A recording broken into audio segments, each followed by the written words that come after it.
Hi friends, ನಮಸ್ತೆ. Welcome to my mini blog. ಇವತ್ತಿಂದ mini ಬ್ಲಾಗ್ನ ಮಾಡ್ತಾಯಿದ್ದೀನಿ. ಪ್ಲೀಸ್ ಫ್ರೆಂಡ್ಸ್ ಸಪೋರ್ಟ್ ಮಾಡಿ. ಬೆಳಿಗ್ಗೆ ಎದ್ದ ತಕ್ಷಣ ಫ್ರೆಶ್ ಅಪ್ ಆಗಿ ಬಿಸಿನೀರು ಕಾಯಿಸ್ಕೊಂಡು ಕುಡಿದು ನಮ್ಮ ಮನೆಯವರು ಡೈರಿಯಿಂದ ಹಾಲು ತೊಗೊಂಡು ಬಂದರು. ಒಂದು ಕಡೆ ಹಾಲು ಕಾಯಕ್ಕಿಟ್ಟು ಇನ್ನೊಂದು ಕಡೆ ಕಾಫಿಗಿಟ್ಟೆ. ನಾನು ನಮ್ಮ ಅತ್ತೆ ಇಬ್ಬರು ಕಾಫಿ ಕುಡಿದು ನನ್ನ ಮಗ ನೋಡಿ ಮಲಗಿದ್ದಾನೆ. ಅವ್ನಿಗೆ ಹೇಳ್ತಾ ಇದ್ದೀನಿ, ನೋಡೋ ಮಿನಿ ಬ್ಲಾಗ್ ಮಾಡ್ತಾಯಿದ್ದೀನಿ ಅಂತ. ಅವನು ನಗಾಡ್ತಾ ಇದ್ದಾನೆ. ಇವತ್ತು ಸೋಮವಾರ ಆಗಿರೋದ್ರಿಂದ ನಮಗೆ ವಾರ. ಮನೆಯೆಲ್ಲ ಕಸ ಗುಡಿಸಿ ಒಂದು ಬಕೆಟಲ್ಲಿ ನೀರು ತೊಗೊಂಡು ಸ್ವಲ್ಪ ಅರಿಶಿನ, ಉಪ್ಪು, ಗಂಧಲ ಹಾಕಿ ಮನೆ ಕ್ಲೀನ್ ಮಾಡ್ಕೋತಾ ಇದ್ದೆ. ಅಷ್ಟರಲ್ಲಿ ಪಕ್ಕದ ಮನೆ ಹುಡುಗಿ ಬಂದು, ಕಾಲೇಜಲ್ಲಿ ಫಂಕ್ಷನ್ ಇದೆ ಆಂಟಿ, ಸ್ವಲ್ಪ ರೆಡಿ ಮಾಡಿಕೊಡಿ ಅಂತ ಹೇಳಿದ್ರು. ಅವ್ರಿಗೆ ರೆಡಿ ಮಾಡೋಷ್ಟರಲ್ಲಿ ನನ್ನ ಮಗನಿಗೆ ಸ್ಕೂಲ್ಗೆ ಲೇಟ್ ಆಗಿಬಿಟ್ಟಿತ್ತು. ನಾನು ಇನ್ನೂ ತಿಂಡಿ ಮಾಡಿರಲಿಲ್ಲ. ಅದಕ್ಕೇ ಹೋಟ್ಲಿಂದ ತಿಂಡಿ ತರಿಸ್ಕೊಟ್ಟೆ. ಅವ್ನು ತಿಂತಾಯಿದ್ದ. ಅಷ್ಟರಲ್ಲಿ ನಮ್ಮ ಅತ್ತೆ ಟೊಮೊಟೊ ಗೊಜ್ಜಿಗೆ ಎಲ್ಲ ರೆಡಿ ಮಾಡ್ಕೋತಾ ಇದ್ರು ಮತ್ತು ಕಾಯಿ ತುರಿತಾಯಿದ್ರು. ನಾನು ಹೋಗಿ ಸ್ವಲ್ಪ ಟೊಮೊಟೊ ಗೊಜ್ಜನ್ನ ರೆಡಿ ಮಾಡಿಕೊಂಡೆ. ಎಣ್ಣೆ ಸ್ವಲ್ಪ ಎಣ್ಣೆ ಬಿಟ್ಟು ಈರುಳ್ಳಿ, ಹಸಿಮೆಣಸಿನ್ಕಾಯಿ, ಟೊಮೊಟೊ ಹಣ್ಣೆಲ್ಲ ಫ್ರೈ ಮಾಡಿಕೊಂಡು ಟೊಮೊಟೊ ಗೊಜ್ಜನ್ನ ರೆಡಿ ಮಾಡಿದೆ. ಆಲ್ರೆಡಿ ಅನ್ನ ಮಾಡ್ಕೊಂಡು ಇಟ್ಟಿದ್ದೆ.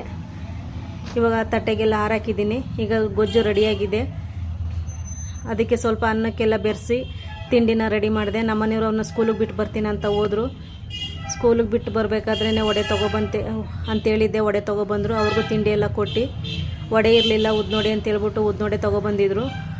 ಅವ್ರಿಗೂ ತಿಂಡಿ ಹಾಕ್ಕೊಟ್ಟು ನಾನು ಅವ್ರ ಜೊತೆಲಿ ತಿಂಡಿ ತಿಂದ ತಕ್ಷಣ ನಮಗೆ ಟೀ ಕುಡಿಯೋದು ಒಂದು ಅಭ್ಯಾಸ. ಸೊ ಟೀ ಕುಡಿದು ಸ್ನಾನ ಮಾಡಿ ತಿಂಡಿ ತಿನ್ನೋಷ್ಟರಲ್ಲಿ ಲೇಟ್ ಆಗುತ್ತೆ ಅಂತ ಹೇಳ್ಬಿಟ್ಟು ನಾವು ತಿಂಡಿ ತಿಂದ್ಬಿಟ್ಟೆ ಸ್ನಾನಕ್ಕೆ ಇಳಿಯೋಣ ಅಂದ್ಬಿಟ್ಟು ತಿಂಡಿ ತಿಂದು ಒಂದಟ ಟೀ ಕುಡಿದು ಸ್ವಲ್ಪ ಬಟ್ಟೆಗಳಿದು ಅಂತ ಹೇಳ್ಬಿಟ್ಟು ಅವೆಲ್ಲ ಒಗ್ದು ಜಾಲ್ಸ್ ಹಾಕಿದೆ. ಅಷ್ಟರಲ್ಲಿ 3 ಗಂಟೆ ಆಗಿತ್ತು ಫ್ರೆಂಡ್ಸ್. ನಾನೆಲ್ಲ ಫ್ರೆಶ್ ಅಪ್ ಆಗಿ ದೇವ್ರ ಪೂಜೆ ಮಾಡೋಷ್ಟರಲ್ಲಿ 3 ಗಂಟೆ ಆಯಿತು. ಅಷ್ಟರಲ್ಲಿ ಲೈಟಾಗಿ ಸ್ವಲ್ಪ ಪುಳಿಯೋಗರೆ ಮಾಡಿಕೊಂಡು ತಿಂದ್ಬಿಟ್ಟು ನೈಟ್ ಊಟಕ್ಕೆ ಚಪಾತಿ ಮತ್ತು ಬದನೆಕಾಯಿ ಎಣ್ಗಾಯಿ ಮಾಡಿಕೊಂಡೆ. ಇವತ್ತಿಗೆ ಇಷ್ಟೇ. Thanks for watching.